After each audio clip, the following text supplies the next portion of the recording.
Hey everyone, in this video I'm going to be showing you how you can show your mouse cursor's location when you press the control key on your keyboard. So especially for people who have 2 or 3 monitors, sometimes finding your mouse cursor can be quite hard to find. So a way to con understand and fix this issue, we can press the control key on our keyboard, and it will show our mouse location.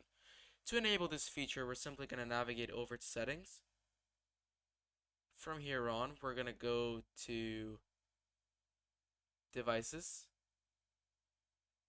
We're going to go to mouse, and we're going to go to additional mouse options right up top here. From here on, it should open up the mouse properties tab. From here, what we simply want to do is go to pointer options, and down here, it will say show location of pointer when I press the control key. You simply want to enable this and press on apply. And now when I press control, this pops up. So if I ever lose my mouse, all I gotta do is press this and I'll see that on my screen. So there you have it.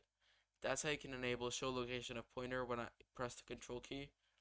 If you guys like this video, make sure to like and subscribe. And don't forget to hit that bell icon so you don't miss any of Growmore Tech's tech tutorials. Other than that, I'll see you guys in the next video. Goodbye.